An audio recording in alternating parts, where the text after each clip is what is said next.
बहुत सारे वाकयात 9/11 के आज भी छुपे हुए हैं। We don't know what happened to building 7। यानी जो कहते हैं ना, they bite on things that they don't have the ability to chew. So you can see how they are walking in and जिस तरह वो आम माफी का ऐलान कर रहे हैं। पॉलिटिकल राइवल्स थे, जो उनके एनिमीज थे, उनको भी माफ कर रहे हैं कि जाओ, जिसने निकलना निकल जाए, हम कुछ नहीं कह रहे। आप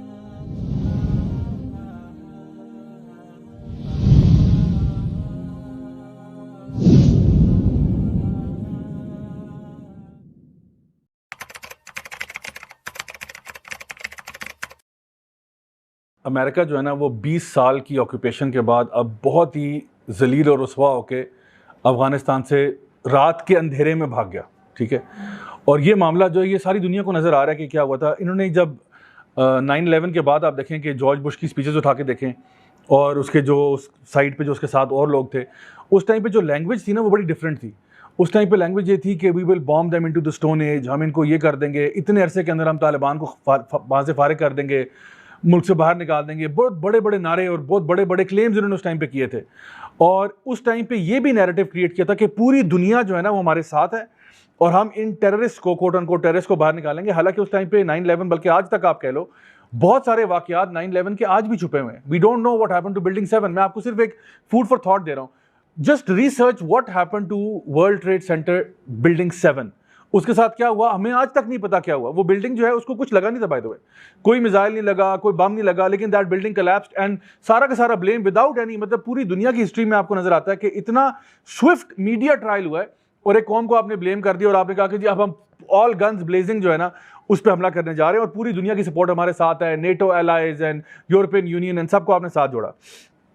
यूएस ने उस टाइम पे बड़ी फ्लावरी लैंग्वेज ये भी यूज़ की कि हम लोग है ना, वो एक जस्टिस के लिए जा रहे हैं, पीस इन द वर्ल्ड के लिए जा रहे हैं, और हम चाहते हैं कि हम अपने वो ह्यूमन राइट्स के लिए जा रहे हैं, वगैरह वगैरह। हालांकि यही वो लोग हैं जिन्होंने डेजी कटर और बंकर बस्टर बॉम्ब्स मार मार के औरतें बच्चे भी शहीद किए। बहुत सारा, मतलब वहाँ पे इन्होंने ह्यूमन राइट्स की वायलेशंस की हैं, इफ एनीथिंग।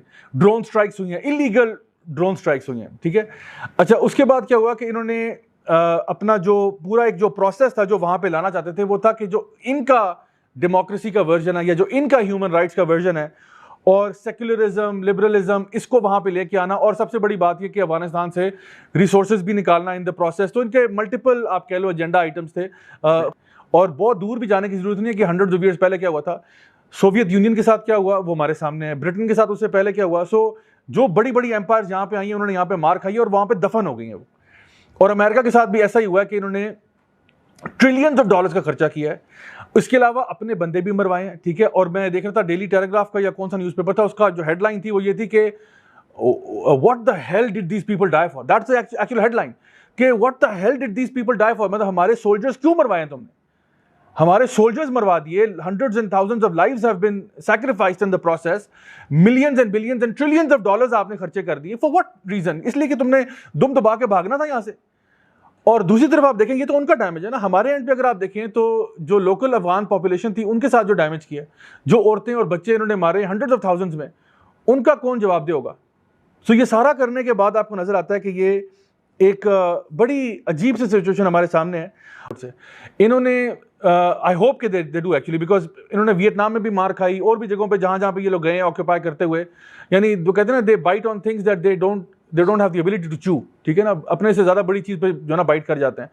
और अभी आप देखें कि जो अफगान तालिबान का इस वक्त आपको सिचुएशन नजर आ रही है कि जिस तरह वो they are walking into Kabul and other areas and कोई उनको रेजिस्टेंस नहीं हो रहा, लोगों की सपोर्ट भी मिली हुई है। क्यों? उसकी बुनियादी वजह क्या है कि अमेरिका जब अंदर गया था अपना वर्जन ऑफ डेमोक्रेसी को नाफिज करने के लिए, और कहते ना हम लिबरेट करने जा रहे हैं, तो उस नैरेटिव से जब अंदर गया था तो इन्होंने, यानी लोग जो थे, जनरल पॉपुलेशन, वो अमेरिकन से तंग आई हुई थी क्योंकि जो उन्होंने वादे किए थे उनको पूरा नहीं किया। Number one. नंबर टू, जिन लाइक पपेट्स को उन्होंने वहां पे प्लेस किया था, स्टूजेस कह सकते हैं उनको, जिनको उन्होंने प्लेस किया था, जो कि इन जैसे लिबरल थे, इन जैसे लिबरल माइंडसेट के लोग थे, उनको प्लेस करके गए थे, उनकी करप्शन भी वाजे हो गई। ठीक है, तो उनकी करप्शन वाजे होने के बाद अमेरिकन अपना सिस्टम भी उनका फेल हो रहा है। तो जो अवाम थी ना, उनको कोई रेजिस्टेंस नहीं था कि ये तालिबान आए, यार खुदा का वास्ते आओ, हमारी जान छुड़ाओ इन लोगों से, यार हमारा दिमाग खराब किया हुआ है। यानी पॉलिटिकल अनरेस्ट अलग है, करप्शन अलग है, ये सारी चीजें।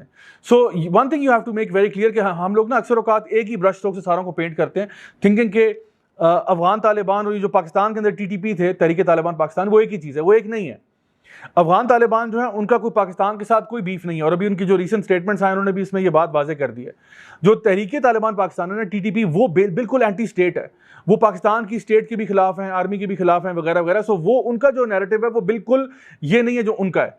सो अमेरिका ने बड़ी कोशिश की कि सारों को ना एक ही ब्रश स्ट्रोक में पेंट कर दो, और ये जो टीटीपी है ये हमें सबको पता है कि ये कहाँ से इसकी फंडिंग आ रही है, कहाँ से इनको पैसे मिल रहे हैं। यहाँ पे अमेरिका, वहाँ CIA की बेसिस बनी हुई थी, रॉ की बेसिस बनी हुई थी, ठीक है, ये सारी गेम पीछे चल रही थी। और वहाँ से फिर फंडिंग जो है नॉट ओनली पाकिस्तान के अंदर इंस्टेबिलिटी क्रिएट करना from TTP, but also from the Balochistan side के अंदर जो है ना वो एक सिविल वॉर की सिचुएशन लेके आओ। फिर रेमंड डेविस जैसे लोग आ रहे हैं, गुलभूषण यादव जैसे लोग आ रहे हैं पाकिस्तान के अंदर अनरेस्ट क्रिएट करने के लिए।